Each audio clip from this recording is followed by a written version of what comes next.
So the goal of the different principles that I've shared with you, the goal of unlocking this health healing power of your body, if you put in application these principles for a certain amount of time, eventually what we want is to allow the flow of circulation along the spine. So this is what yoga is about, grounding the central nervous system, grounding the central axis of the body, grounding the sacrum, the pelvis, so that the circulation flows between the sacrum and the cranium, between the feminine pole and the masculine pole in the body. What happens is that when we let go of control, when we learn to ground our bone structure into the earth, when we allow the natural alignment of our body, when we feel our inner reality, when we cultivate this capacity to be present, to be inside of ourselves, to feel consciously, naturally our attention is drawn towards the different tensions in our body, the blockages, the knots, and through feeling, through being present,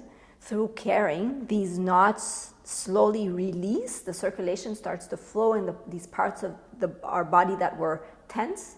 And since everything is connected to the central axis, everything is connected to the bone structure, everything is connected to the central nervous system. So when one part of the body releases, it somehow links to the bone structure and to the spine and allows the bone structure and the spine to ground, to relax, and to facilitate this flow of the energy along the spine. Through this process, gradually this connection between the pelvis and the head starts to happen. And this is why it's so important to ground the pelvis, because it's the foundation of our body, the root chakra. And we'll speak more about how all of this is linked to our life, to our inner reality, to our inner experience, the different parts of our body, when they come alive, what are they related to, what does the central nervous system really represent in our body and in our life. But at a biomechanical level, the purpose is to ground the foundation, and from the grounding of the pelvis, then the spine can slowly start to align itself